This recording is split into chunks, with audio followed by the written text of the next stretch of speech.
Hello అండి, అందరూ ఎలా ఉన్నారు? ఈరోజు గోంగూర పచ్చడి ఎలా చేయాలో చూద్దాము. గోంగూరలో రెండు రకాలు ఉంటాయండి. ఒకటి తెల్ల గోంగూర, ఎర్ర గోంగూర.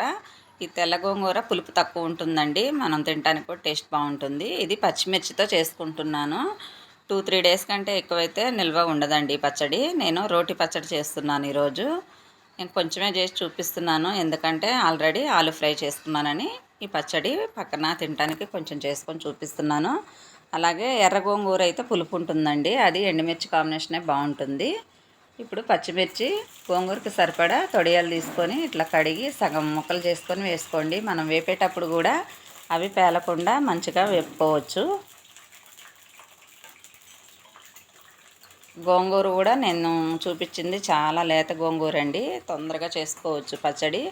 చాలా ఈజీగా చేసుకోవచ్చు అండి గోంగూర పచ్చడి. పచ్చిమిర్చి కూడా పచ్చివాసన పోయేంత వరకు బాగా ఎర్రగా వేయించుకోండి అండి, అప్పుడే టేస్ట్ బాగుంటుంది. ఇవి చాలా వరకు వేగిపోయాయి. ఇవి ఒక గిన్నెలో తీసేసుకుందాము, వేగిపోయాయి కాబట్టి. గోంగూర కూడా కడిగి ఫస్టే పక్కన పెట్టేసుకొని నేను చూపించానండి వీడియోలో. ఈ పచ్చిమిర్చి వేపాక ఈ ఆయిల్లోనే గోంగూర కూడా వేసుకొని ఉడకనివ్వండి. లేత గోంగూర కాబట్టి ఎక్కువ టైం పట్టదండి, ఒక 5 నిమిషాల్లోనే ఉడికిపోతుంది గోంగూర కూడా.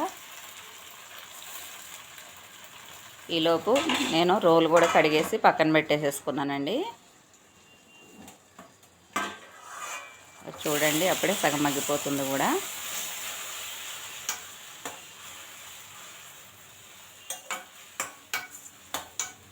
మిక్సీలో వేస్తే మొత్తం పేస్ట్ అయిపోతుందండి. ఇది మనం రోట్లో చేసుకుంటేనే గోంగూర పచ్చడి కానీ పచ్చిమిరపకాయలు టమాటా పచ్చడి కానీ రోట్లో చేసుకుంటేనే చాలా టేస్ట్ వస్తాయండి. ఇంకేమైనా సొరకాయ కానీ బీరకాయ కానీ అలాంటివి మిక్సీ వేసుకున్నా పర్వాలేదు. గోంగూర అయితే రోల్లోనే చేసుకోండి. రోలు కూడా కడిగి పెట్టేసుకున్నాను. ఇప్పుడు దీనిలో వేసి చూపిస్తున్నాను ఎలా దంచుకోవాలో.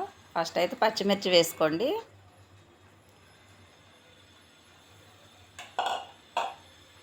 పచ్చిమిర్చితో పాటు దానికి సరిపడా ఉప్పు కూడా వేసేసుకోవాలి.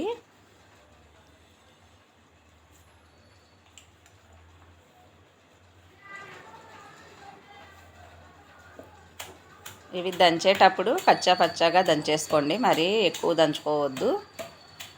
తొక్కుగా ఉంటేనే బాగుంటుందండి.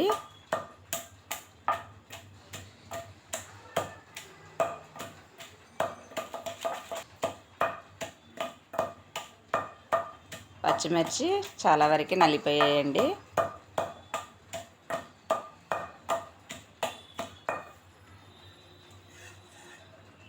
ఇప్పుడు గోంగూర కూడా వేసుకుంటున్నాను. ఈ గోంగూర కూడా తొందరగా మగ్గిపోయింది కాబట్టి, లేత గోంగూర కాబట్టి ఇప్పుడు ఇది కూడా తొందరగానే నూరుకోవచ్చండి, ఎక్కువ టైం అయితే పట్టదు. మనం మిక్సీలో వేసే చట్నీ కంటే రోట్లో వేసుకునే చట్నీతో తింటే ఆ ఫీలింగే వేరండి. చాలా కమ్మగా ఉంటుంది మనం ఇలాగ రోట్లో దంచుకొని తిన్న పచ్చడి అయితే. ఇవి కూడా ఎక్కువసేపు నూరుకోకుండా కొంచెం 5 మినిట్స్ అలా నూరేసుకోండి.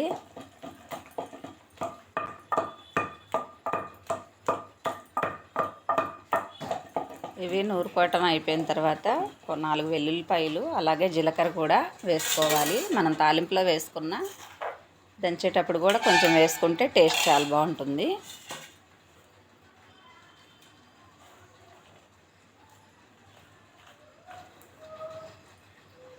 రోల్లో దంచిన టేస్ట్ మిక్సీకి అయితే రాదండి, నేను అందుకనే రోల్లోనే చేసుకుంటున్నాను. ఇవి కూడా కొంచెం పచ్చాగా దంచుకోండి.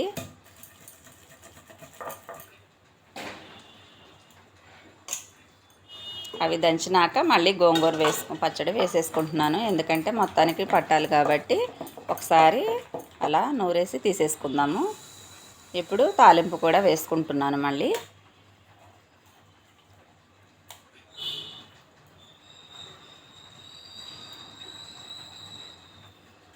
ఒకసారి ఉప్పు కూడా మీరు తాలింపు వేసే ముందు ఉప్పు కూడా చూసుకొని సరిపోతే మళ్ళీ ఒకసారి కలుపుకోండి. కొంచెం ఆయిల్ వేసుకున్నాను, చట్నీ కొంచెమే కాబట్టి దాని తగ్గట్టు వేసుకోండి. ఎండుమిర్చి, ఆవాలు, శనగపప్పు, జీలకర్ర వేసుకున్నాను. అలాగే మళ్ళీ 4 వెల్లుల్లిపాయలు కూడా నేను దంచి వేసుకుంటున్నానండి. కొంచెం కరివేపాకు కూడా వేసుకోవాలి. కరివేపాకు కూడా వేగిపోయాక ఇవి పచ్చడిలో ఈ పోపు వేసేసుకోండి. చూసారుగా ఎంత బాగుందో, కమ్మగా చూడటానికే. ఇది వేడివేడి అన్నంలో వేసుకుంటే చాలా రుచిగా అద్భుతంగా ఉంటుందండి ఈ పచ్చడి అయితే. మేమైతే పచ్చి ఉల్లిపాయలు కూడా ఒకటి సన్నగా తరిగి పక్కన పెట్టేసేసుకున్నాను. ఇవి పైనుంచి వేసుకుంటామండి. ఇలా వేసుకొని తింటుంటేనే ఈ పచ్చడికి టేస్ట్ చాలా బాగుంటుంది పచ్చి ఉల్లిపాయతో. మరి మీకు నచ్చిందని అనుకుంటున్నాను. మీరు ట్రై చేయండి ఇలాగా రోటి పచ్చడి.